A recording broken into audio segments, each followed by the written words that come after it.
Conference calls మాట్లాడుతూ ఉన్నాం వరుసగా. అన్ని జిల్లాలు మన పిఆర్ మిషన్ అందరితో కూడా మాట్లాడి, అధికారులందరితో కూడా మాట్లాడి క్షేత్రస్థాయిలో ఏం చేయాలి వీటన్నిటి మీద ఒక రిపోర్ట్, అలాగే proper directions principal secretary, honourable principal secretary Shri Shashibhushan garu, అలాగే పంచాయతీరాజ్ డైరెక్టర్ శ్రీ కృష్ణతేజ్ గారు లీడ్ చేశారు. ఇందాక మాట్లాడుతూ ఉంటే ఒక బ్యూటిఫుల్ ఫోటోగ్రాఫ్ వచ్చింది. ఇది ఇంటర్నేషనల్ అవార్డు తీసుకునేంత చాలా, అంటే ఒక విపత్తు సమయంలో సహాయం ఎలా ఉందనేది క్యాప్చర్ చేయడానికి ఈ ఫోటోగ్రాఫ్. ఇది డ్రోన్ ఒక 8 కేజీల ఫుడ్ ప్యాకెట్ని ఎట్లాగా అది వాళ్ళకి అందజేస్తుంది అనేది, ఆల్మోస్ట్ మోకాళ్ళలో నడుము లోతు నీళ్ళల్లో ఆ డ్రోన్ ఎలా పనిచేస్తున్నాయి అనేది జస్ట్ చూపించడానికి. ఇది మేము వచ్చి 100 రోజులు కూడా కాలేదు. చాలా ఛాలెంజెస్ మధ్యలో, ఆర్థికమైన ఇబ్బందులుండి, ఇలాంటి పరిస్థితుల్లో చాలా సమర్థవంతంగా రాష్ట్ర ప్రభుత్వం, అధికార యంత్రాంగం పనిచేయడానికి ఇది చాలా బలమైన తార్కాణం. అది గౌరవ ముఖ్యమంత్రి శ్రీ చంద్రబాబు గారి అనుభవం ఇలాంటి విపత్తు సమయంలో చాలా బలంగా తెలియజేస్తూ ఉంది, మనకి చూపిస్తూ ఉంది. అలాగే 2014-19లో కూడా ఆయన ముఖ్యమంత్రిగా ఉన్నప్పుడు హుద్ తుఫాను డిజాస్టర్ మేనేజ్మెంట్ కూడా ఎంత బాగా చేశారో తెలిసిందే. ఆ టైంలో కూడా నేను ఒక 50 లక్షల రూపాయలు డొనేషన్ ఇవ్వడం జరిగింది. నిన్న కూడా ఒక 1 కోటి రూపాయలు డొనేషన్ ఇవ్వడం మనం ప్రకటించడం జరిగింది. త్వరలోనే అది ఆయన చేతికి అందజేస్తాను, సీఎం రిలీఫ్ ఫండ్కి. మెయిన్ ఇది అందరూ మాట్లాడుతున్నట్టుగా ఇది బుడమేరు పరివాహక, మనకి దీనివల్ల ఇంత విపత్తు సంభవించింది, విజయవాడకి శాపంగా మార్చినాయి అని. నిన్న అంటే ఒకటి, ఈజీగా ఏ ప్రభుత్వాన్ని తిట్టేయడం చాలా తేలిక.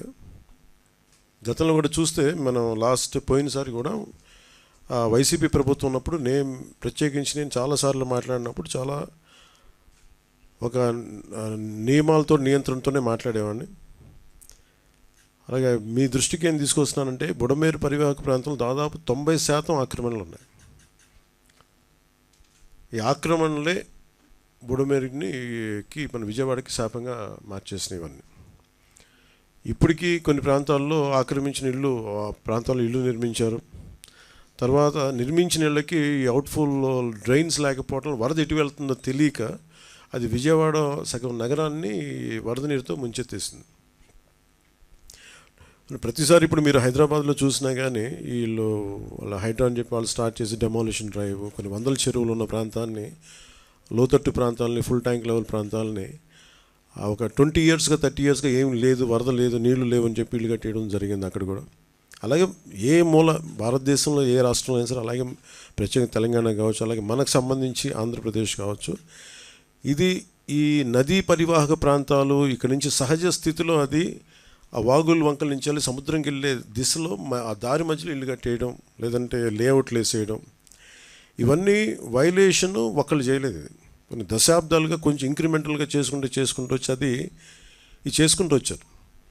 ఇది కూడా మేము అడ్డగోలుగా కూర్చోబెట్టి ఇది వైసీపీ ప్రభుత్వం మాటలు కాకపోతే వాళ్ళు చేసి ఉండాల్సింది. ఎంతో కొంత ప్రయత్నం కూడా చేయకుండా ఇలాంటి పరిస్థితుల్లో ఇంత సమర్థవంతంగా ఆ వయసులో ఆయన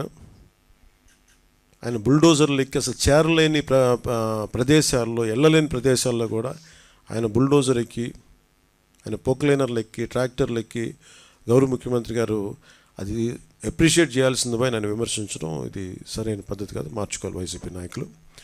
అలాగే వైసీపీ నాయకులకు కూడా నా విన్నపం, నా విజ్ఞాపన, మీరు విమర్శించడానికంటే కూడా ఇది మనందరి ఉమ్మడి సమస్య, ఇది మన రాష్ట్ర సమస్య ఇది. సో మీరు కూడా నడుము వంచి, మీరు కూడా బయటకు వచ్చి, మీరు కూడా సహాయక చర్యల్లో పాల్గొనాలని మనస్ఫూర్తిగా కోరుకుంటా ఉన్నాను. అలాగే గత 2-3 రోజులుగా నేను కనిపించట్లేదు అది ఇది అని మాట్లాడుతాను. ఒకటి చెప్తాను, ఇప్పుడు నేను వస్తే నాకు ఇబ్బంది ఏంటంటే ఈ సహాయక చర్యల్లో ఇబ్బంది పడిపోద్ది. ఒకసారి అందరిని మీద పడటం, దానివల్ల అధికార యంత్రాంగానికి కూడా ఒత్తిడి అవుద్ది. దానివల్ల నన్ను వాళ్ళు చెప్పడం వల్ల రాలేకపోయాను. అది నిన్న మీకు క్లియర్ కట్గా తెలియజేశాను. ఇంకా దీన్ని విమర్శించాలని ఎవరన్నా వైసీపీ నాయకులు అనుకుంటే భవిష్యత్తులో ఎప్పుడైనా సరే మీరు నాతో పాటు రావచ్చు, ఎక్కడికైనా సరే నాతో పాటు నా కాన్వాయ్లో తీసుకెళ్తాను మిమ్మల్ని. నాతో పాటు నడవండి, ఎలా ఉంటుందో మీకు అర్థం చేసుకున్నప్పుడు అప్పుడు మీరే సలహా ఇస్తారు. అందుకని దయచేసి దీన్ని ఒకసారి మీ దృష్టికి తీసుకొస్తాను. కానీ విమర్శించే వైసీపీ నాయకత్వానికి ఎవరికైనా సరే రాష్ట్ర ప్రభుత్వం చేస్తున్న ఈ చర్యల మీద ఎవరన్నా విమర్శించదలుచుకుంటే వాళ్ళందరికీ కూడా ఫస్ట్ మీరు సహాయం చేసి మాట్లాడండి. మీరు సహాయం చేసి మీరు బయటికి వచ్చి మీరు మాట్లాడి ఇళ్లలో కూర్చొని కాన్ఫరెన్స్లు పెడితే సరిపోదు. మీరు లోపలికి వచ్చి దిగండి మనస్ఫూర్తిగా. అలాంటి పరిస్థితులు అంటే మేము కూడా మాతో కలిసి తీసుకెళ్తాం. అలాగే వరద ప్రభావిత ప్రాంతాల్లో నేను ఇందాక మన కాన్ఫరెన్స్ కాల్లో కూడా మాట్లాడితే ఒకటైతే చెప్పిన, ఒకటి ఇమీడియట్ మెషర్స్ ఏంటి, ఈ వరద నీరు వచ్చేసిన ఇమీడియట్ మెషర్స్ ఏంటి, అలాగే భవిష్యత్తులో దీనికి ఇమీడియట్ రిపేర్, సపోజ్ రోడ్లు తెగిపోయినాయి, గట్లు తెగిపోయినాయి, అలాగే రోడ్లు పాడైపోయినాయి. సో వీటికి ఇమీడియట్గా అసలు జనాలకి రాకపోకలకు ఇబ్బంది కలుగుతూ ఉంటే ముందు వాటికి ఇమీడియట్ రిపేర్ చేయించడం ఒకటి. అలాగే రెండవది పర్మనెంట్ రిపేర్స్ ఏం చేయాలి. దీనికి ఎంత దాదాపు ఒక 200 కోట్లు ఓన్లీ పంచాయతీల వరకు తీసుకుంటే దాదాపు ఒక 96 కోట్లు బడ్జెట్ ఒకటి ప్రతిపాదించారు. దాన్ని ముందుకు తీసుకెళ్తా ఉన్నాం. దాంతోపాటు మేము అడిగింది ఏంటంటే, ఒక మన ప్రిన్సిపల్ సెక్రటరీ గారు శశిభూషణ్ గారి దృష్టికి తీసుకెళ్ళింది ఏంటంటే, అసలు భవిష్యత్తులో ఇప్పుడు ఉదాహరణకి మీరు ఫారెస్ట్ డిపార్ట్మెంట్ మీరు చూస్తే నేషనల్ మీరు government of India environment forest department వాళ్ళ ఎలా ఉంటుందంటే, ఇప్పుడు ఎక్కడైనా సరే భారతదేశంలో ఉన్న ఏ ఇంచి అడవిలో అయినా అంటే ఇంచి కూడా it's completely remote sensing agency ద్వారా it's completely monitored and photographed. అంటే గత వారం ఎట్లా ఉంది, పోయిన వారం ఎలా ఉంది, రెగ్యులర్ మానిటరింగ్ ఉంటుంది. అంటే మీరు ఒక ఫారెస్ట్ డిపార్ట్మెంట్, మీరు ఫారెస్ట్ ల్యాండ్లో మీరు చిన్నపాటి ఒక పాక వేసినా కానీ it can be sensed, it will take a photograph. చాలా క్లియర్ కట్గా డిమార్కేషన్ చేస్తుంటాయి, ఇది ఫారెస్ట్ ల్యాండ్, ఇక్కడ వైలేషన్ జరిగింది. అదే తరహాలో భవిష్యత్తులో ఇప్పుడు మన ఒక డ్యామేజ్ జరుగుతుంది, దీన్ని అడ్రస్ చేస్తాం, దీన్ని బయట కోసం భవిష్యత్తులో ఇప్పుడు మనం ఏమనుకున్నాం, ఇప్పుడు కూర్చోబెట్టి వైసీపీ వల్లే జరిగిందని నేను మాట్లాడలా. ఓకే, ఖచ్చితంగా వాళ్ళు గత ప్రభుత్వం వాళ్ళు ఉన్నప్పుడు 5 సంవత్సరాలు వాళ్ళు ఉన్నప్పుడు వాళ్ళు నిజంగా కొంత మనకి ముఖ్యంగా వాటర్ ఇరిగేషన్ ప్రాజెక్ట్స్ సంబంధించి కానీ ఏదైనా సరే వాళ్ళ నిర్వహణ లోపం చాలా, వాళ్ళు సరిగ్గా డబ్బులు కూడా ఇవ్వలేదు. దానికి వాళ్ళకి అవగాహన ఉందో లేదో తెలియదు, కానీ డబ్బులు సరిగ్గా ఇవ్వాలా, లాకులు రిపేర్లు చేయాలా, కనీసం వాళ్ళు కూర్చోబెట్టి చిన్న మెయింటెనెన్స్ ఆయిల్ కూడా ఇవ్వలేదు వాళ్ళు. ఇలాంటి పరిస్థితులు చేశారు. అలాగే మీరు మీరు వించా డ్యామ్ కూడా మొన్న కూడా నేను మన కడపకి వెళ్తే ఆ జిల్లాలో కూడా చూస్తే వాళ్ళు చాలా నిర్లక్ష్యంగా, లష్కర్ ఒక ఆయన వచ్చి చెప్తున్నాడు, మీరు ఇక్కడ వరద వచ్చేస్తుంది మీరు పట్టించుకోండి అంటే ఒకళ్ళు పట్టించుకోలేదు. ఆయన ఇండివిజువల్గా ప్రభుత్వం చేయకపోయినా, అప్పుడున్న ముఖ్యమంత్రి గారు చేయకపోయినా, అప్పుడున్న సంబంధిత మంత్రులు చేయకపోయినా ఒక లష్కర్ వచ్చి, రామయ్య గారు వచ్చి ఆయన బయటకు వచ్చి ఆయన అందరినీ అప్రమత్తం చేసి చాలా ప్రాణాలు గట్టెక్కినాయి ఇప్పుడు విపరీత నష్టంతో. సో ప్రతి పనికి అలాగే ఈరోజు మేము అందరం కోరుకుంటుంది కూడా మీరు గత ప్రభుత్వాలు దీన్ని అర్థం చేసుకొని మా సహకరించాలని మనస్ఫూర్తిగా కోరుకుంటూ, అలాగే వరద ప్రాంతాల్లో ప్రభావిత ప్రాంతాల్లో నిత్యం పర్యటిస్తూ అన్నిత్యం అధికారులతో సమీక్షిస్తూ గౌరవ ముఖ్యమంత్రి చంద్రబాబు గారు తిరుగుతూ ఉన్నారు. అలాగే NDR national disaster response force, అలాగే స్టేట్ డిజాస్టర్ రెస్పాన్స్ ఫోర్స్, అలాగే పోలీసు, అలాగే మరి నిజంగా నిన్న డిజాస్టర్ మన పైకి వెళ్తే పైన మన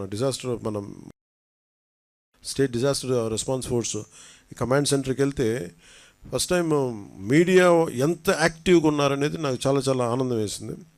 ఆయన సిసోడియా గారు కూడా చెప్తా ఉన్నారు, state disaster response force head చేసాను.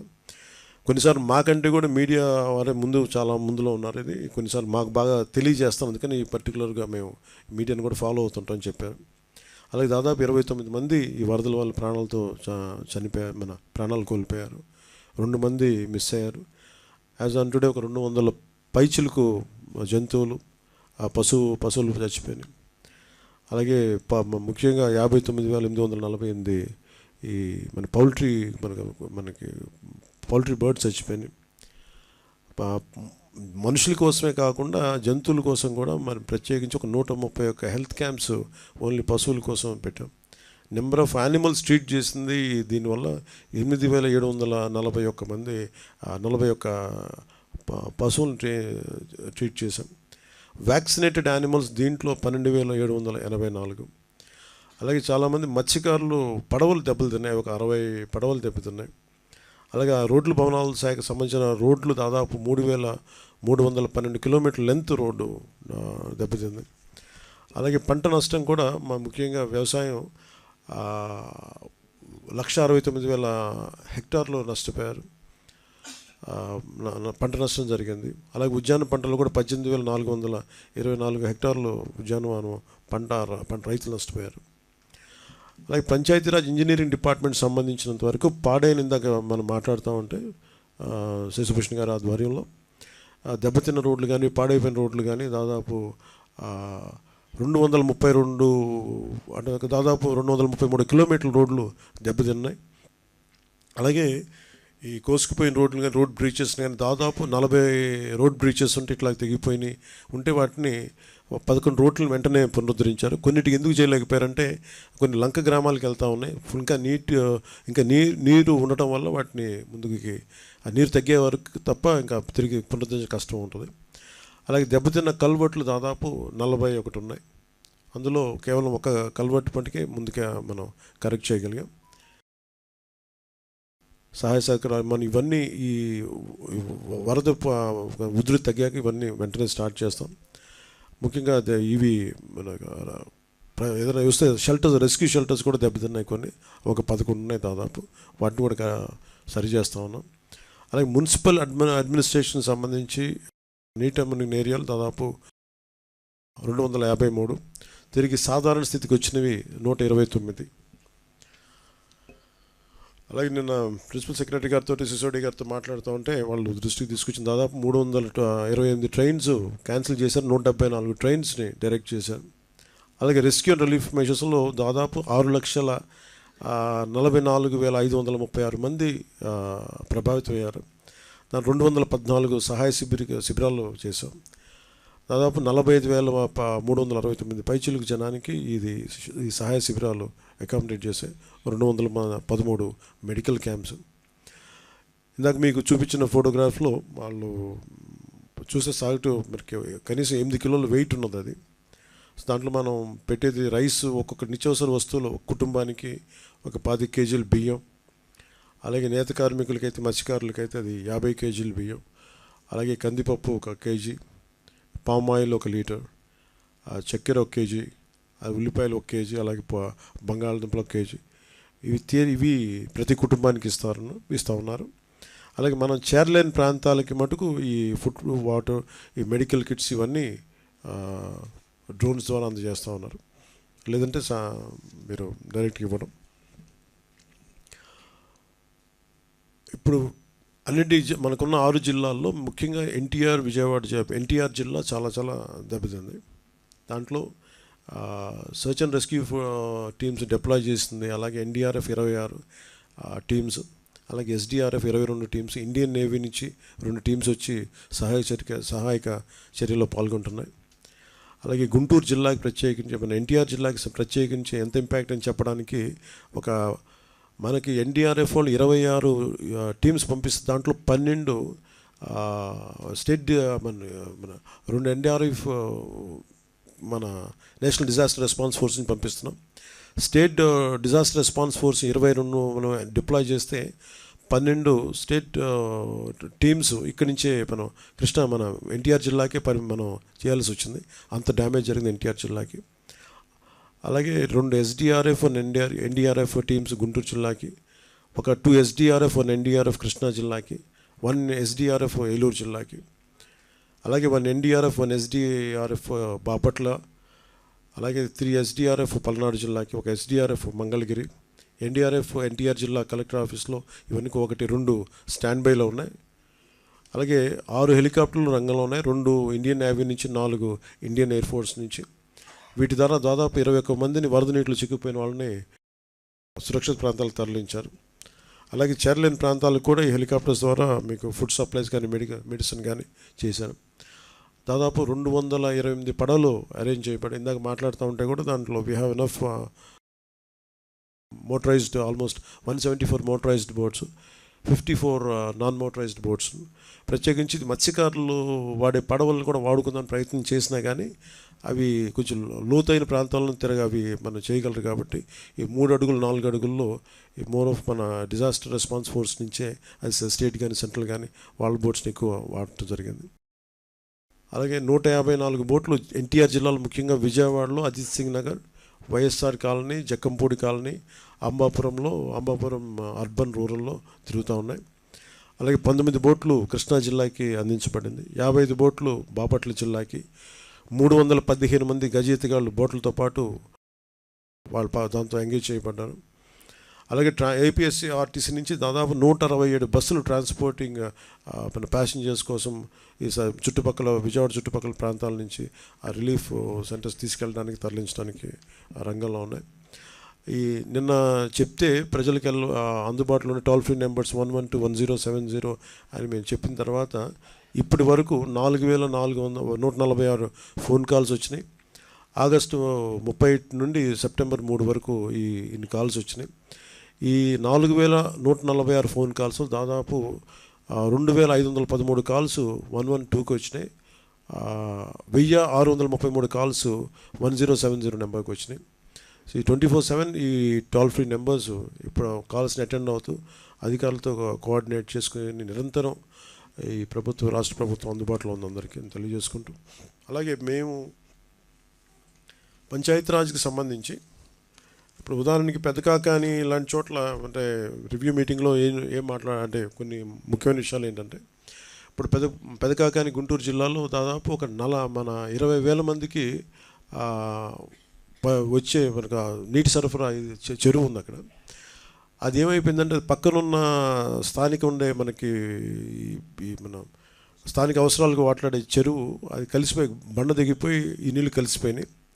సో దాన్ని వెంటనే పునరుద్ధరించడానికి దీన్ని చర్యలు తీసుకున్నాం. అలాగే ప్రతి 3080 పంచాయతీల్లో ఎఫెక్ట్ అయినాయి. మొత్తం దీని 380 పంచాయత్స్. వీటిలో మొత్తం వీటి కోసం దాదాపు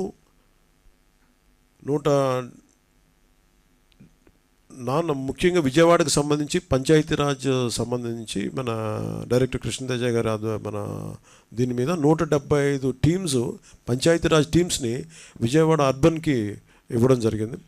దాదాపు ఇది 900 శానిటేషన్ వర్కర్స్ పంచాయతీరాజ్ నుంచి దీనికి ఇవ్వడం జరిగింది. అలాగే నాన్ ఎఫెక్టెడ్ పంచాయత్స్ అంటే ఇక్కడ ఈ 6 జిల్లాలు కాకుండా అటు కోస్తాంధ్ర కాకుండా అటు సైడ్ మనకి ఎఫెక్ట్గా వరద ప్రాంతానికి లేని జిల్లాల నుంచి చాలామంది టీమ్స్ని పెట్టారు. దీంట్లో పెట్టిన టీమ్స్ అంతా మన మనీ అపార్ట్ 685. ఇవి కాకుండా ఇది కేవలం 685 అంటే 175 టీమ్స్ ఏమో ఓన్లీ అంటే ఒక్కొక్కరికి ఎలా ఉంటుంటే కనీసం 6 మంది ఉంటారు. ఒక 3-4 శానిటేషన్ వర్కర్సు, అలాగే ఒక ప్లంబర్, ఒక ఎలక్ట్రీషియన్, ఇట్లా వాళ్ళ ఇన్ఛార్జ్, ఇట్లాగా ఒక 5 నుంచి 6 మంది ఉంటారు ప్రతి టీంకి. సో దీంతోపాటు ఇది కేవలం 179 టీమ్స్ పిఆర్ నుంచి విజయవాడ అర్బన్కి ఇవ్వడం జరిగింది.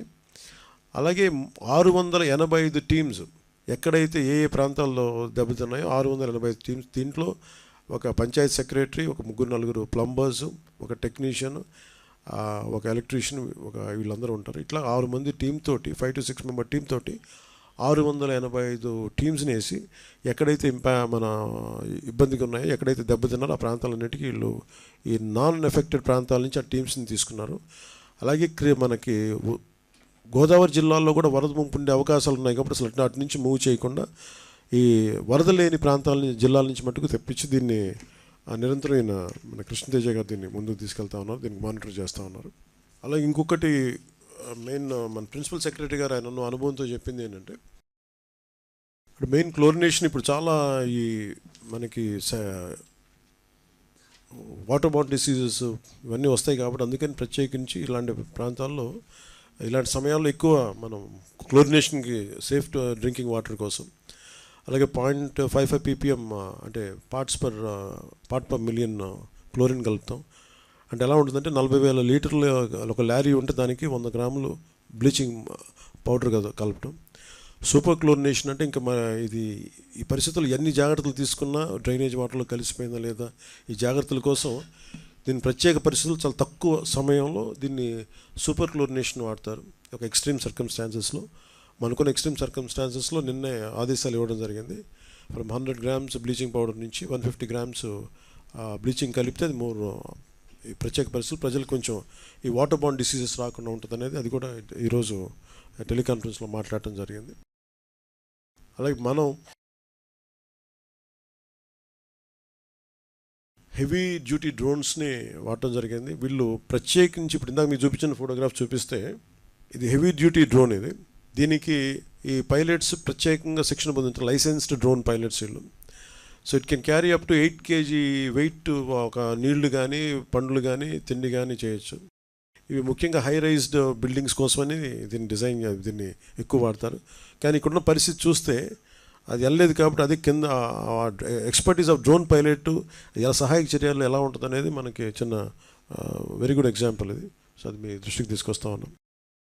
అలాగే ఉదాహరణకి ఇప్పుడు తోటల వల్లేరు, పామర్లంక బ్రిడ్జి ఇలా దెబ్బతింది, ఇట్లాగా రాకపోకలు దెబ్బతిన్నాయి అనేది ఎవరు అధికారులు మా దృష్టికి తీసుకొస్తే కాన్ఫరెన్స్ కాల్లో కూడా దాన్ని పర్మనెంట్గా చేయాలి. దాన్ని కూర్చోబెట్టి దానికి ఒక 31 crores బడ్జెట్ కూడా ఉంది. దాని మూలం మన వెంటనే దాన్ని వరదలు అయిపోయిన వెంటనే ప్రిన్సిపల్ సెక్రటరీ శశిభూషణ్ గారి ఆధ్వర్యంలో దాన్ని పూర్తి చేస్తాం. అలాగే ప్రకాశం జిల్లా, కృష్ణా జిల్లా, మన ఎన్టీఆర్ జిల్లా అందరు డిపి వాళ్ళందరితో మాట్లాడటం జరిగింది. కంప్లీట్గా తీసుకుని వాళ్ళు చాలా సలహాలు సూచనలు ఇచ్చారు, ఏమేం కావాలి, అడిషనల్గా ఏం కావాలనేది. ప్రత్యేకించి వాళ్ళు అడిగింది మస్కిటో రిపెలెంట్స్ లాంటి ఏదైనా కొన్ని ప్రాంతాల్లో కావాలి మాకు అనేది. అలాగే ఇది మాట్లాడిన ప్రతి అధికారి చెప్పింది ఏంటంటే they are quite charged up. మీ అందరూ వచ్చి ఇంత బలంగా ఉన్నప్పుడు మేము క్షేత్రస్థాయిలో మేము అందరం పనిచేస్తూ ఉన్నాం. అందుకని వాళ్ళు how to mitigate with floods, అంటే ఇలాంటి వరదలు వచ్చినప్పుడు ఎప్పుడు ఊహించని వరదలు ఇప్పుడు దాకా రాలేదు ఈ స్థాయిలో. ఈ ఊహించిన వరదలు మేము ఎంత బలంగా ఎదుర్కోగలం ఈ అనుభవం మాకు నేర్పింది. ఇది ఖచ్చితంగా మీ అందరి సహాయ సహకారాలతోటి present government under the leadership of Shri Chandrababu Naidu గారు మేము బలంగా పనిచేస్తామని చెప్పి వాళ్ళు కూడా చాలా ఎంతూసియాస్టిక్గా పాపం గత 72 గంటల నుంచి మరి వాళ్ళు ఇళ్ళకు కూడా వెళ్ళకుండా వారు చెప్తే వాళ్ళకి మనస్ఫూర్తిగా వారికి నా ధన్యవాదాలు తెలియజేయడం జరిగింది. అలాగే దాదాపు 900 నుంచి 1000 మంది శానిటరీ వర్కర్స్ అర్బన్ ఏరియాస్లో పనిచేస్తుంటే ఇందాక మేము మాట్లాడుకున్న డిస్కషన్లో ఒకటే ఏం తెలియజేశారంటే ఏ శానిటేషన్ వర్కర్స్ అయితే క్షేత్రస్థాయిలో పనిచేస్తారో వాళ్ళందరినీ మనం గుర్తించాలి, వాళ్ళు గౌరవించాలి అని చెప్పి నేనే ఇనిషియేట్ చేశాను ఆ ప్రోగ్రామ్. అది మన పంచాయత్ శాఖ డైరెక్టర్ గారికి కూడా దృష్టికి తీసుకెళ్తే, ప్రిన్సిపల్ సెక్రటరీ గారి దృష్టికి తీసుకెళ్తే కూడా మనకి ఎవరైతే క్షేత్రస్థాయిలో ఈ పనిచేస్తున్నారో ఈ శానిటరీ వర్కర్స్ని వాళ్ళు గౌరవించే బాధ్యత కూడా మేము తీసుకోబోతున్నాం. ఈ 2-3 దినాలు సహాయక చర్యలు అయిపోగానే 900 మంది మన ఈ సిబ్బందికి వాళ్ళు సత్కరించడం జరుగుతుంది. అది కూడా మీ దృష్టికి తీసుకొస్తా ఉన్నాం.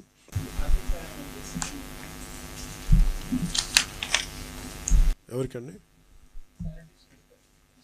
అది ఎలాగని చూస్తుండే ఎట్లాగ మనకి ఇలాంటి విపత్తు సమయంలో ఖచ్చితంగా వాళ్ళకి మామూలు కంటే కూడా అదనంగా ఉంటుంది. దానికి ఎలా చేయాలనేది ఆలోచిస్తాం. Just definitely some we want acknowledge their presence. ఏదో నమస్కారం చేతులు పెట్టడం కాదు, ఏదో అదే కదా నమస్కారం పెట్టి చాలా బాగా చేసి అట్లా కదా ఏదో చేస్తామని కదా. అండ్ ప్రాబ్లం ఏముందంటే డబ్బులు అనౌన్స్ చేయడానికి నా పర్సనల్ డబ్బులు కాదు కదా, నేనంటే నా పర్సనల్ డబ్బులు కాబట్టి చెప్పాను. అలాగే మాట్లాడుతూ ఉంటే నాకు అనిపించింది గత 2 రోజుల నుంచి 3 రోజుల నుంచి ఇది ప్రత్యేకించి పాలిటిక్స్ సంబంధించి నా పుట్టినరోజు సంబంధించి చాలామంది చేస్తాం అది ఇది అని అంటూ ఉన్నారు. ఈ వర్షాలు పట్టడం మూలంగా పంచాయతీల్లో మేము ఏదన్నా చేయగలం అది ఇది అని మాట్లాడుతూ ఉంటే ఇందాక ఎక్కడున్నారండి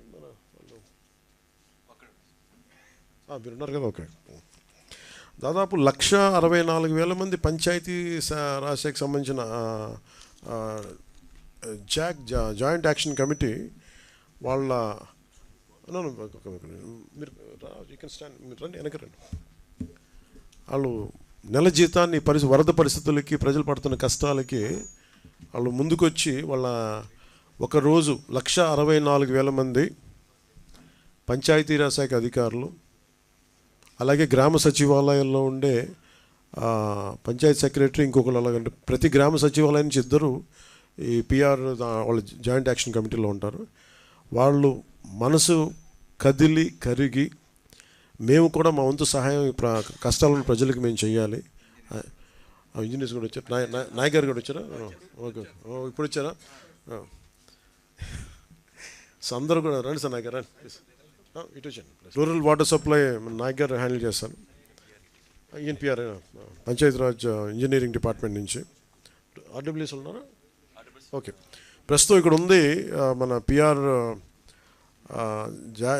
జాయింట్ యాక్షన్ కమిటీ, అలాగే మనకి పిఆర్ ఇంజనీరింగ్ డిపార్ట్మెంట్ నుంచి అందరూ వచ్చి వాళ్ళు వాళ్ళ జీతంలో బేసిక్ అంటే 1200 అండి, 1 డే బేసిక్ శాలరీని 1,64,000 మంది employees from PR Panchayati Raj joint action committee నుంచి నాకు 14 కోట్ల రూపాయలని ఈ మన సీఎం మన సహాయ నిధికి అందజేస్తూ ఉన్నారు.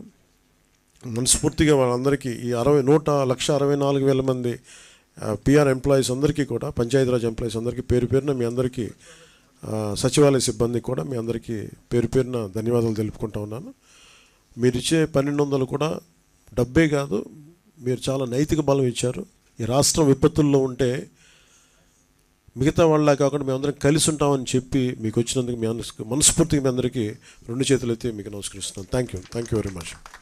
అలాగే ఇంకొకటి, మన పంచాయతీరాజ్ ఇంజనీరింగ్ డిపార్ట్మెంట్ నుంచి మన పంచాయతీరాజ్ శాఖ జేఏసీ వాళ్ళు మొదలుపెట్టిన ఈ కదలిక, మన నాయక్ గారి ఆధ్వర్యంలో పంచాయతీరాజ్ ఇంజనీరింగ్ డిపార్ట్మెంట్ కూడా మేము కూడా మా సంఘం కూడా వస్తుందని చెప్పి, ఎంత 75 lakhs, తక్కువ మంది ఉంటారు వీళ్ళు, 2,500, ఇదేమో 1,64,000 మంది పిఆర్ ఇంజనీరింగ్ డిపార్ట్మెంట్ నుంచి 75 లక్షల రూపాయలు ఈ సహాయ నిధికి, ముఖ్యమంత్రి గారి సహాయ నిధికి అందజేస్తా ఉన్నారు. థ్యాంక్ యూ నాయక్ గారు. ప్రతి ఒక్కరికి పిఆర్ ఇంజనీరింగ్ డిపార్ట్మెంట్ ప్రతి ఒక్కరికి నా హృదయపూర్వక ధన్యవాదాలు. అలాగే నాకు ఇంకొకటి చాలా ఎక్కువ ఒక అప్పీల్ చేస్తున్నాను అందరినీ. ఇవి చాలా ప్రత్యేక పరిస్థితులు. ఒకటి, రాష్ట్రం ఆర్థిక పరిస్థితి మనకి, మీరు చూసారు శ్వేతపత్రాలు రిలీజ్ చేసాం, ఆర్థిక పరిస్థితి మామూలు దారుణమైన పరిస్థితిలో లేదు. ఇలాంటి సమయంలో మళ్ళీ ఈ వరదలు కూడా వచ్చి ఇంకా ఇబ్బంది పెడుతున్నా కానీ చాలా బలంగా ఒక అనుభవం నాయకుడు రాష్ట్రాన్ని ఏలితే ఎలా ఉంటుందో మనం చూస్తూ ఉన్నాం. ఆయన నాయకత్వంలో నేను నేర్చుకుంటా ఉన్నాను, నేను ప్రజలతో మమేకం అవుతాను, నేను నేర్చుకుంటున్నాను. లాంటి వాళ్ళందరం కలిసి రాష్ట్ర అభివృద్ధికి తోడ్పడే దిశలో వెళ్తున్నప్పుడు పిఆర్ నుంచి పంచాయతీరాజ్ జాయింట్ యాక్షన్ కమిటీ 1,64,000 మంది వాళ్ళు ఈ రోజున మాకు కలవటం, అలాగే 2,200 పైచీలకున్న పంచాయతీరాజ్ ఇంజనీరింగ్ డిపార్ట్మెంట్ ఉద్యోగులు మాకు అండగా ఉండడం నిజంగా మనస్ఫూర్తిగా. RWS మీరు కూడా ఇస్తున్నా? ఎంత ఇస్తున్నారు? 10 lakhs. Thank you sir.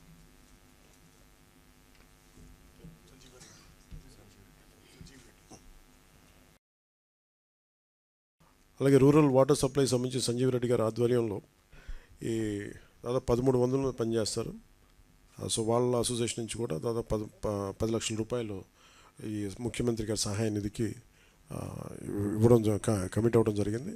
అందరం కలిసి ముఖ్యమంత్రి గారు సమయం తీసుకొని వారికి ఆ డబ్బులు అందజేస్తాం. అలాగే దీంట్లో చాలామంది ముందుకు వస్తూ ఉన్నారు. నేను ఈ రోజున అందరినీ ఈ మీడియా సమావేశం తరపున అందరినీ అడుగుతూ ఉన్నాను, రిక్వెస్ట్ చేస్తున్నాను, అభ్యర్థిస్తున్నాను. నాకు వీళ్ళందరినీ చూస్తే నాకు ఒకటే అనిపించింది, దాదాపు 386 పంచాయతీలు, 386 పంచాయత్స్ దెబ్బతిన్నాయి.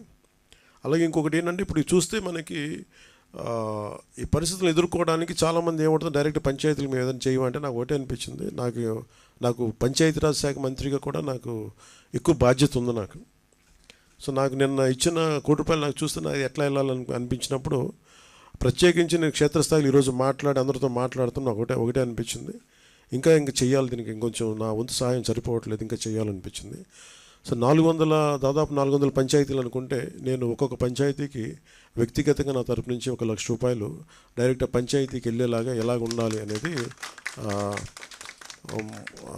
అనుకుంటున్నాను. దాన్ని ఆ మోడాలిటీస్ ఏంటనేది ప్రిన్సిపల్ సెక్రటరీ గారి దృష్టికి ఇందాక మాట్లాడాను. ఇది డైరెక్ట్గా పంచాయతీలకు వెళ్ళాలి. మన ₹10,000 ₹25,000 ఎలాగా డైరెక్ట్ పంచాయతీ నిధుల్లో పడ్డాయో, అలాగే ఈ ₹1,00,000 కూడా ఇది ఎంత సహాయం అవుతుందో తెలియదు, కానీ కనీసం ఆ పారిశుద్ధ్య పనుల కన్నా పనిచేస్తే ప్రభుత్వం మీద కొంచెం భారం తగ్గుద్ది.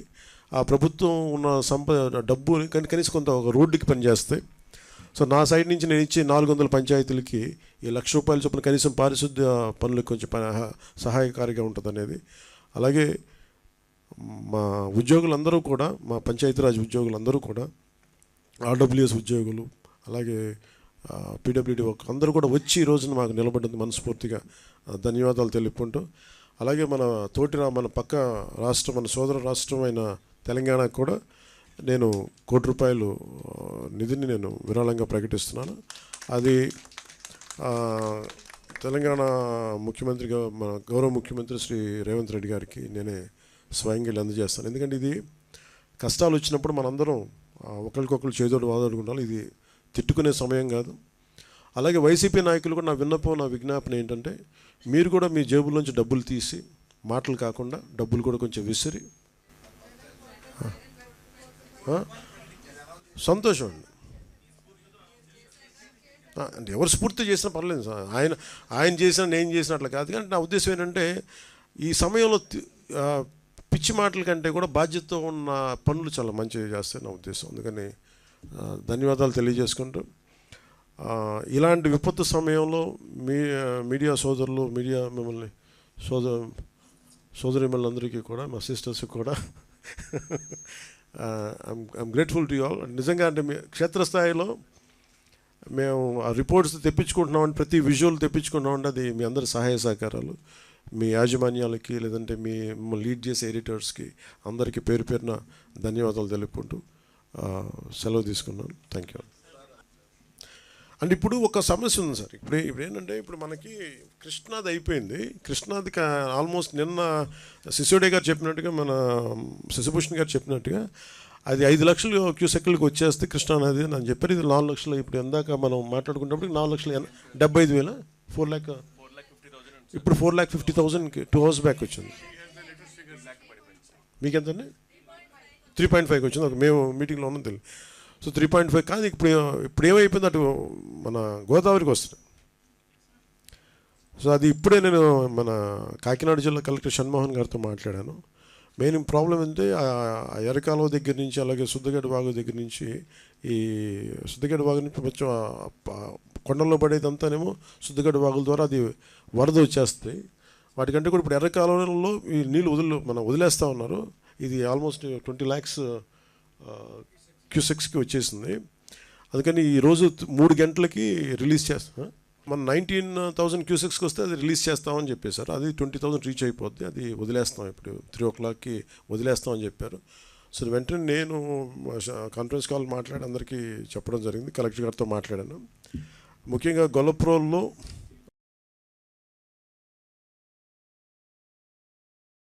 రైల్వే రిజర్వాయర్కి దాదాపు 20 TMCలు నీరు చేరుకుంది. క్రమంగా అది 19కి వస్తేనే అది వార్నింగ్ కింద తీసుకొని వదిలేయటం స్టార్ట్ చేస్తారు.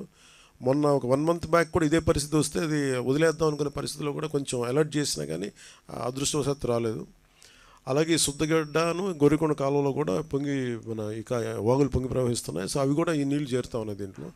అందుకని ముఖ్యంగా కలెక్టర్ గారితో మాట్లాడిందని, పిఠాపురం నియోజకవర్గంలో ముఖ్యంగా ఈ గొల్లప్రోలు మున్సిపాలిటీకి సంబంధించిన ప్రజలని, రైతులు కొంచెం మీరు అలర్ట్ చేయండి అని చెప్పాం. వారితో కూడా మాట్లాడాం. అలాగే అక్కడ గత ప్రభుత్వం చేసిన కాలనీల్లో అవన్నీ, గత ప్రభుత్వం చేసిన తప్పు ఏంటంటే, ఇప్పుడు ఈ రోజున మనం ఈ బుడమేరుతో ఎలా పెట్టుకుంటున్నామో దాదాపు 90% ఇవన్నీ ప్రత్యేకంగా ప్రజలు కానీ అక్కడ ఉన్న పరిస్థితులు కానీ ఎవరికాళ్ళు ఆక్యుపై చేసుకుంటూ వచ్చేసారు, లేదంటే లేఅవుట్లు వేస్తూ వచ్చేసారు. ఈరోజు మనం ఆ నీరు సహజంగా వెళ్ళాల్సిన నీరు అది విజయవాడ వైపు వచ్చేసింది. కానీ గత ప్రభుత్వం చేసిన బిగ్గెస్ట్ మిస్టేక్ ఏంటంటే, వాళ్ళు స్థలాలు ఇస్తున్నాం అని చెప్పేసి అన్నీ మునిగిపోయే చోట్ల ఇచ్చారు. రేపు పొద్దున వరదలు కానీ వర్షం వచ్చినా మళ్ళీ వరదలు మునిగిపోయి మళ్ళీ కూర్చున్న ఆ రోజున ప్రభుత్వాలు మేమున్నా ఎవరున్నా కానీ, ఇది గత ప్రభుత్వాలు గత దశాబ్దాలుగా జరుగుతున్న తప్పుల్ని వీళ్ళు ఇంటెన్షనల్గా ఇక్కడ లోతట్టు ప్రాంతాల్లో ఉన్నాయని చెప్పి కూడా వాళ్ళు స్థలాలు ఇచ్చేశారు. దానికి సంబంధించే ఇప్పుడు ఉదాహరణకి జగనన్న కాలనీ ఒకటి ఉంది, అది ముంపులో ఉన్న ప్రాంతాన్ని అక్కడ ఇచ్చేశారు. సో వాళ్ళకి ఇప్పుడు మేము ఇక్కడ నిత్యావసర వస్తువులు అందించాలని చెప్పాం. అలాగే ఈబీసీ కాలనీ కొన్ని ప్రత్యేకించి జియోగ్రఫికల్ కండిషన్స్, ఉదాహరణకి గొల్లపురంలో ఉండే ఈబీసీ కాలనీ, అది మొన్న కూడా నేను పర్యటించినప్పుడు కూడా వాళ్ళకి మాట ఇచ్చాం, మేము భవిష్యత్తులో దానికి కరెక్ట్ చేస్తామని చెప్పేసి. ఒకటి వాటర్స్ ఇది ఆ EBC colony, Surampeta railway station area, Sitanagaram, Lakshmanapuram, Mallavaram, Vizianagaram, AK Mallavaram గ్రామాలని ప్రజల్ని అప్రమత్తం చేయమని చెప్పి మన కలెక్టర్ గారు షణ్మోహన్ గారితో మాట్లాడాం. అలాగే ముంపు గ్రామాలు ఏదైనా ప్రజలకు అవసరమైన ఆహారం కానీ, డ్రింకింగ్ వాటర్ ఒకటి, మనకి మెడిసిన్ ఇవన్నీ కూడా అందుబాటులో ఉంచమని చెప్పాం. సో ఇవి కూడా అలాగే నేను ప్రత్యేకించి పార్టీ తరపు నుంచి నేను కూడా కాన్ఫరెన్స్ కాల్ మాట్లాడి మా నాయకుల్ని, మా కార్యకర్తల్ని, మా జన సైనికుల్ని, వీర మహిళల్ని కూడా దీన్ని ఈ చర్యల్లో సంసిద్ధంగా ఉండమని, అంటే ఏదైనా అవసరమైతే సంసిద్ధంగా ఉండమని తెలియజేసుకుంటున్నాం. అంటే ఇది హైడ్రా, మనకి హైడ్రా లాంటి వ్యవస్థ ఇప్పుడు ఒకటి prevention is better than cure కదండి. అని ప్రతిసారి ఏం చేస్తాం మనం, వైలేషన్స్ జరిగే వరకు మనందరం వెయిట్ చేసేది. మనందరికీ నేను మాట్లాడినప్పుడు కూడా బ్లైండ్గా వైసీపీ చేసేసిందో లేదా వీళ్ళు చేసి మేమేం మాట్లాడలా. అట్లీస్ట్ మీరు వచ్చి కరెక్ట్ చేయాలి కదా. మేమనేది గత 20-30 సంవత్సరాలుగా మీరు చాలా సక్సెస్ఫుల్ ప్రభుత్వాలు. ఇప్పుడు నేను ఎవరో ఒక ఎక్స్ వచ్చి ఒక వైలేట్ చేస్తాడు, ఇంకొక వై వచ్చి ఇంకో వైలేట్ చేసుకుంటే, ఇట్లాగా ఒక 10,000 మంది వచ్చి ఒక వైలేషన్ జరిగితే బుడమేరు పరివాహక ప్రాంతం అంతా ఇల్లు కట్టేశారు. అది బేసిక్గా పంచాయతీలకు రెస్పాన్సిబిలిటీ ఉంది, మున్సిపాలిటీలకి రెస్పాన్సిబిలిటీ ఉంది, సంబంధిత అధికార యంత్రాంగానికి రెస్పాన్సిబిలిటీ ఉంది. ఈ రోజున మనకి ఈ హైడ్రా లాంటిది వచ్చి కొట్టేయచ్చని అసలు కొట్టక ముందు ఉదాహరణకు నేను హైదరాబాద్లో చూసేవాడిని, అది హైదరాబాద్లో చూస్తున్నా నాకు అనిపించింది, నదీ పరివాహక ప్రాంతాలు కదా, చెరువు ప్రాంతాలు కదా, ఇల్లు కట్టేస్తున్నారు ఏంటి, ఇది ఇబ్బంది అవుదా అనుకున్నాం. మేము కట్టేసాం, ఇల్లు కట్టేసాం, బిల్డింగ్లు కట్టేశారు. అంటే మీరు డ్యామేజ్ జరుగుతున్నప్పుడు అందరూ కామ్గా, డ్యామేజ్ జరిగింది అన్ని కట్టేసిన తర్వాత నేను నిన్న మాట్లాడింది అందుకే it will become a social issue అని చెప్పాను. చాలామంది ఆర్థిక పరిస్థితులు చిన్న భిన్నం అయిపోతాయి. అలాంటి వాళ్ళకి ఏం చెప్పాలి, ముందే ఇది చాలా స్ట్రిక్ట్ గైడ్లైన్స్. అందుకనే bureaucracy should be extremely alert and powerful. వాళ్ళ బాధ్యత వాళ్ళు నిర్వర్తించాలి. అందుకని ఇప్పుడు రేవంత్ రెడ్డి గారు మా ముఖ్యమంత్రి వచ్చి ఇప్పుడు ఏమంటారు, కొట్టేస్తూ ఉంటారు. ఆయన చేస్తున్న రైటే, మనం కూడా చెయ్యాలి. అంటే అది కూర్చోబెట్టి అది ఎలాంటి ఇష్యూస్ ఉంటాయో తెలియదు. Lot of social issues, lot of social tensions ఉంటాయి దీనికి. దీన్ని కొంత పెర్స్యూజివ్ మెథడ్స్లో చెప్పాల్సి వస్తే, కొన్నిసార్లు కొట్టాల్సి వస్తే, ఇట్ ఆల్ డిపెండ్స్. ఎందుకంటే ఒక హైబ్రిడ్ మెథడాలజీ ఆలోచించాలి, కానీ దీన్ని ఎలా హ్యాండిల్ చేయాలి అనేది కొంచెం చూడాలి. ఇది క్వైట్ డిఫికల్ట్. కాకపోతే అది అట్లీస్ట్ నేను ఏమంటానంటే, జరిగింది కట్టేసి ఒక పద్ధతి, జరగకుండా చూడటానికి భవిష్యత్తులో ఇప్పుడు మనం అన్ప్రెసిడెంటెడ్ ఫ్లడ్ ఎఫర్ట్ చూసాం. మనం అన్ప్రెసిడెంటెడ్ లాస్ట్ 50 yearsలో మనం చూడాలి. ఇంకొన్ని డేటా ప్రకారం 200 yearsలో కూడా కొన్ని ఈ ఏరియాలో చూడలేదని రికార్డ్స్లో ఉన్నాయి. ఇందాక పొద్దున్న చూస్తూ ఉంటాయి. For example let us take 50 years record. ఈ 50 సంవత్సరాలు ఇంత అబ్నార్మల్ మనకి ఇలాంటి ఫ్లడ్ సిచ్యువేషన్ రాలా. ప్రతి 10 సంవత్సరాలకి ఈ నివాసాలు పెరిగిపోవటం, సహజంగా నది వాగులు వంకలు పొంగితే వచ్చి సహజంగా అది రీచ్ అయ్యి సముద్రానికి వెళ్ళాల్సే ఈ పరివాహక ప్రాంతాలన్నీ ఇళ్లతో నిండిపోవడం, ఆటోమేటిక్గా అటు తన్ని అవి వెళ్ళాల్సిన చోట కాకుండా లోపల నగరానికి వచ్చేసినాయి. దీనికి ఒక్క మెథడ్ ఏంటంటే, నేను మాట్లాడుతున్నప్పుడు కూడా ఈరోజు మనం ఒక వరద వచ్చింది మాట్లాడుతున్న ప్రిన్సిపల్ సెక్రటరీ గారితో కూడా అదే, మన శశిభూషణ్ గారితో అదే ప్రత్యేకంగా చెప్పడం జరిగింది. ఈరోజు మన వరదలు వచ్చినాయి, ఓకే మనం కరెక్ట్ చేస్తాం, ముందుకెళ్తాం. కానీ preventive methods it should be like environment and forest and environment government of India ఎలా పనిచేస్తాం అలా పనిచేసి ప్రతిదీ everything should be on record. ఉదాహరణకి మీ శాటిలైట్ ఇమేజరీ ద్వారా ఇప్పుడు బుడమేరు ఇలా వస్తుంది అంటే ఈ చుట్టుపక్కల మొత్తం అట్లీస్ట్ ఇప్పుడు ఎంత ఆక్యుపేషన్కి గురైంది, లేదంటే ఇది సహజ స్థితి, ఒక రెడ్ మార్కర్ పెట్టి దానికి కలర్ కోడ్ పెట్టి ఇది ఇక్కడ దాకా రావాలి, ఇక్కడ దాకా దీని స్టార్టింగ్ పాయింట్ ఇది, దీని పాయింట్ ఆఫ్ ఇన్సెప్షన్, దీని ఎన్ని రీచింగ్ పాయింట్ ఇది, ఈ మధ్యలో ఎన్ని గ్రామాలు ఉన్నాయి, ఎన్ని పంచాయతీలు ఉన్నాయి, ఎన్ని మున్సిపాలిటీలు ఉన్నాయి, ఎంత వైలేషన్ జరిగింది, ఇవి ఫోటోగ్రాఫ్ తీసి ఒకటి హైబ్రిడ్ అంటే ఒక పెర్స్యూజివ్ మెథడ్స్ అవ్వచ్చు, కొన్నిసార్లు కంపెన్సేషన్ పే చేసి వాళ్ళకి ఆల్టర్నేటివ్ చూపించి చేయొచ్చు. ఏదో ఒక 2-3 అంటే మన హైడ్రాలాగా ఒక్కటే నాకు తెలుసు పనిచేస్తుంది నేను అనుకోవట్లేదు, ఎందుకు కోర్ట్స్కి వెళ్ళినప్పుడు ఎన్ని ఉంటాయి. బట్ ఏ సంథింగ్ ఒక హైడ్రా అనేది ఖచ్చితంగా అలాంటి యాక్షన్ ఖచ్చితంగా ఉండాలి, అది ఒకటి ఖచ్చితంగా ఉండాలి. చాలామంది మనకి చూస్తే చెరువులు ఆక్యుపై చేశారు, చాలామంది నాయకులు ఆక్యుపై చేశారు. అవి ఎలా కొట్టాలి, వాళ్ళకి కూర్చోబెడితే ఎవ్రీవన్ ఈజ్ పవర్ఫుల్ ఆ ఏరియాల్లో. వాళ్ళని కూర్చోబెట్టి కొంత కన్విన్స్ చేయాల్సి వస్తే వాళ్ళని విల్ఫుల్గా మన భూదాన్ మూమెంట్ లాగా వాళ్ళ సొంత భూములు ఇచ్చారు, మనకి భూదాన్ మూమెంట్ అలాగా వీళ్ళు చేసిన వయలేషన్స్ని వీళ్ళే స్వచ్ఛందంగా ఒప్పుకొని బయటికి వెళ్ళిపోయి ఇల్లు వాళ్ళే కూల కొట్టేసుకోవటం, అలాంటిది ఒక మెథడాలజీ.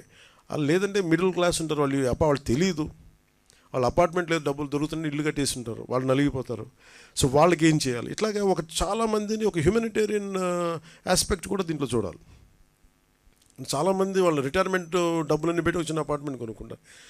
అట్లాగా ఈ నదీ పరివాహక ప్రాంతాలంటే మొన్న నేను ఉదాహరణకి వచ్చిన వైలేషన్ జరిగింది. ఫారెస్ట్ డిపార్ట్మెంటు అటవీ శాఖ పరిధిలో ఉండే అడవిలో ఒక చిన్నపాటి వైలేషన్ జరిగితే ఎంత క్లియర్ కట్గా ఉంది అంటే, నెల రోజుల ముందు లేని కట్టడం ఇప్పుడు వచ్చేసింది అనేది చాలా క్లియర్ కట్గా శాటిలైట్ ఇమేజరీ తోటి చాలా చూపించారు.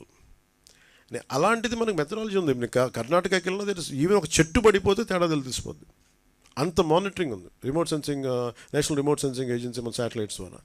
అలాంటిది ఏదో మనం ఒకటి దాన్ని వాడుకొని, సో వాటితోటి మనం ఒక డేటా తీసుకొని ఆ సంబంధిత అధికార యంత్రాంగానికి కావచ్చు, పంచాయతీ వ్యవస్థలకు కావచ్చు, లేఅవుట్లు వేసేస్తున్నారు. ఆ లేఅవుట్లు అది నదీ పరివాహక ప్రాంతాల్లో ఉన్నాయో లేదు ఇవన్నీ చూసి బాధ్యత పెట్టాలి అందరికీ.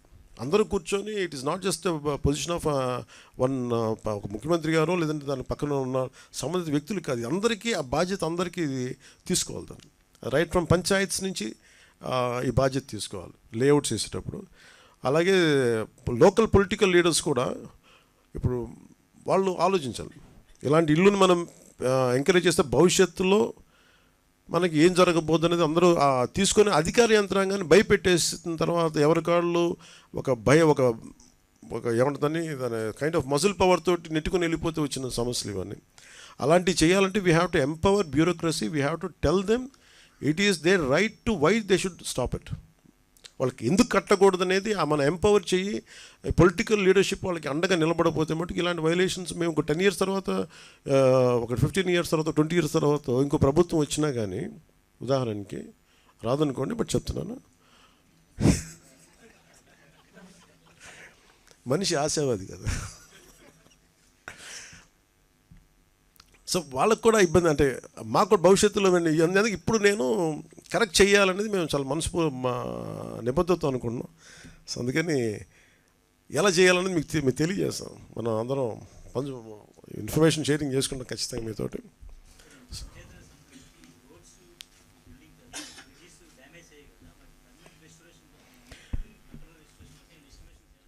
అంటే మనం 92 crores చేసాం సార్. 94+, 96 అంటే ముందు ఇమీడియట్ చర్యలకేమో 2.5 కోట్లు పంచాయతీల వరకు. ఇది నేను పంచాయతీ వరకు బడ్జెట్ చెప్తున్నాను.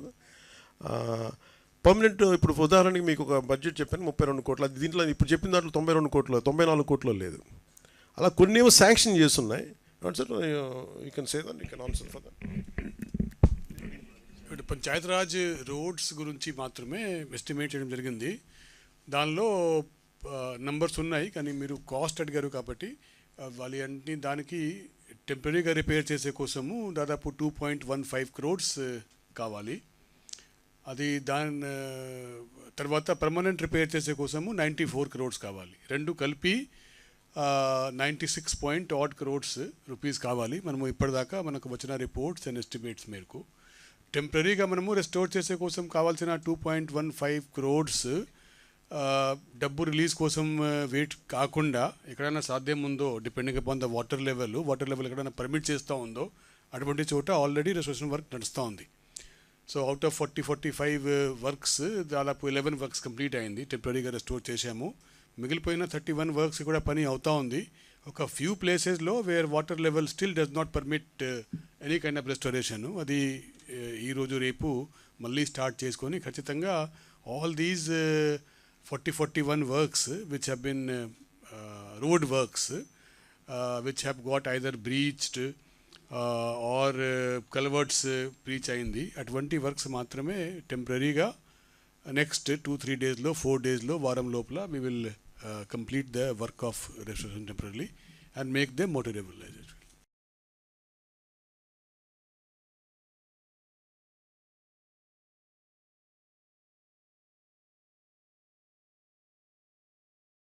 చేస్తాం కదండి. ఇప్పుడు మీకు బ్లీచింగ్ పౌడర్ ఇప్పుడు ఇబ్బంది లేదు కదా.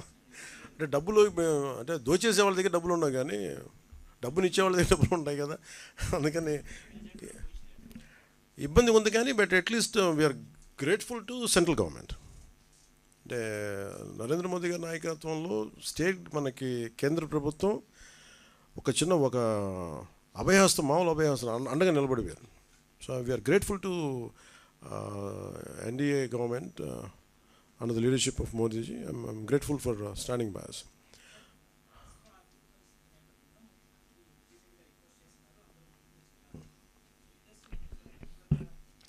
ఒకటి I tell you what is, film industry ఏంటంటే ఇప్పుడు మీరు చూస్తే మీరు డబ్బులే మాట్లాడాలంటే జగన్ గారి దగ్గర ఎక్కువ డబ్బులు ఉంటాయి. ఒక హీరో దగ్గర ఉన్న డబ్బుల కంటే కూడా వాళ్ళ ఒక ఫ్యాక్టరీ తీసుకున్నాం ఫస్ట్ ఉదాహరణకి, సిమెంట్ ఫ్యాక్టరీ, దాని దగ్గర ఎక్కువ డబ్బులు ఉంటాయి. ఫిల్మ్ యాక్టర్స్ ఇవన్నీ ఏంటంటే వాళ్ళ హడావిడి ఎక్కువ, గోల ఎక్కువ. అంటే సంపాదించే డబ్బులు కంపారిటివ్లీ, నేను చెప్పే డబ్బులు సంపాదించడం నేను చెప్పట్లేదు కదా, సంపాదించే డబ్బుల కంటే కూడా ఆ హడావిడి అంటే 10 లక్షల మంది జనం వచ్చారు కదా అని చెప్పి 10 లక్షల కోట్లు ఉన్నాం అక్కడ. సైలెంట్గా జగన్ గారి దగ్గర ఉండే వాళ్ళ దగ్గర 1 లక్ష కోట్లు ఉండదు, అది తేడా. సో సైలెంట్గా డబ్బులు ఉండేవాళ్ళు చాలామంది ఉన్నారు.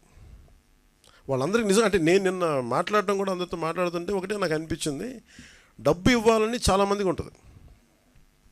ఇప్పుడు 1,64,000 మంది ఒక పంచాయతీరాజ్ జాయింట్ యాక్షన్ కమిటీ నుంచి వాళ్ళు కూర్చోబెట్టి మేము ఇస్తున్నామంటే డబ్బు ఇవ్వడం అంటే ఎక్కడో పారదర్శకత ఉంది, మేము ఇస్తాం, ఆ డబ్బు వెళ్తుంది.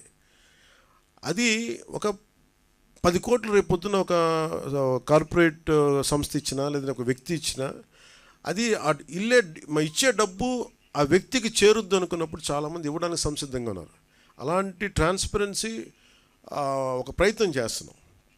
సో దానికి ఎగ్జాంపుల్ నేను ఏం చెప్పానంటే, ముందు ఎఫెక్టెడ్ 400 పంచాయతీల్లోకి నేను ఒక పంచాయతీ ₹1,00,000 చొప్పున నేను ఇస్తే అది ఎలా ఖర్చు పెడతారో నేను చూద్దాం. It's a way of donation. Also పర్సనల్గా నేను కూడా ఇన్వాల్వ్, నా డబ్బు కూడా ఇన్వాల్వ్. అది ఎలా వెళ్తుంది? సపోజ్ నేను పారిశుద్ధ పనులకి ఇది ఇవ్వాలి, లేదంటే చాలా పనులు ఉంటాయి, చిన్న రోడ్లు కావచ్చు, పారిశుద్ధ బిల్డింగ్లు కావచ్చు, లేదంటే పశువులు చచ్చిపోతే పశువులకి ఎవరన్నా, సపోజ్ నేనేమంటాను ₹1,00,000 మన ఒక పంచాయతీకి ఇస్తే ఆ పంచాయతీలు ఉదాహరణకి 220 పశువులు చచ్చిపోయినాయి. ఈ 220 పశువులకి ఈ 400 పంచాయతీలు జరిపి ఈ పశువులే కొనండి, నా బడ్జెట్ ఇది, నా ఇచ్చే డబ్బు అంతా ₹1,00,000 ఆ గ్రామంలో 10 పశువులు చనిపోతే 10 పశువులు కొనండి. లేదంటే నేను ఇచ్చే ₹1,00,000 ఎన్ని పశువులు వస్తే అన్ని పశువులు. ఆ హెడ్కి వెళ్ళినప్పుడు జెన్యూన్గా అది వెళ్ళింది అనుకోండి, నాకు ఇచ్చే వ్యక్తికి తృప్తి ఉంటుంది. అలాంటి పారదర్శకత కావాలని కోరుకున్నాం. అందుకని యాక్టర్స్ ఇవన్నీ ఏమైపోతుందంటే మేబీ ఇది హడావిడి, లేదంటే నిజంగా చాలామంది చిత్ర పరిశ్రమ చాలామంది ఇచ్చారు, మనస్ఫూర్తిగా వారికి నా ధన్యవాదాలు తెలుపుకుంటాను మన ఆంధ్రప్రదేశ్ ప్రభుత్వం నుంచి. బట్ ఇదేంటంటే మిగతా వాళ్ళు కూడా రావాలని నేను కోరుకున్నాను. ఇది ప్రత్యేకమైన పరిస్థితులు, ఇది మన నేల, మన రాష్ట్రం, ఇది మనం కాపాడుకోవాలి. అందుకని అందరినీ మరోమారు ముఖ్యమంత్రి గారి సహాయ నిధికి విరాళాలు పంపించని మనస్ఫూర్తిగా మీ అందరినీ కోరుకుంటూ సెలవు తీసుకున్నాను. జై హింద్.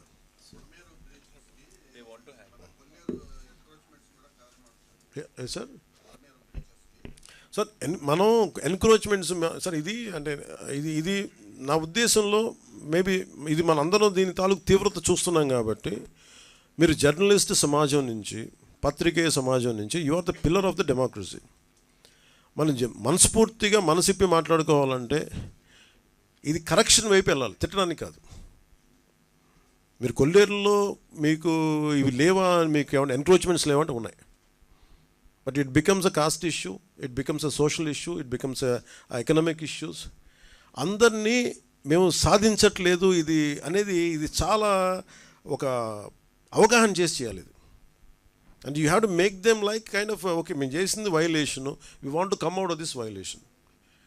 ఎలా చేయాలి? దానికి ప్రాబ్లం ఏంటంటే ప్రత్యామ్నాయ వాళ్ళకి దాని మీద ఆధారపడిపోయినారు. కొల్లేరులో ఎంకరేజ్మెంట్స్ ఉన్నాయి, ప్రత్యామ్నాయ మీకు ఆదాయ మార్గాలు లేపకుండా మనం ఇవ్వకుండా చేసేస్తే ఏమైపోతుంది, అది గొడవ అయిపోతుంది.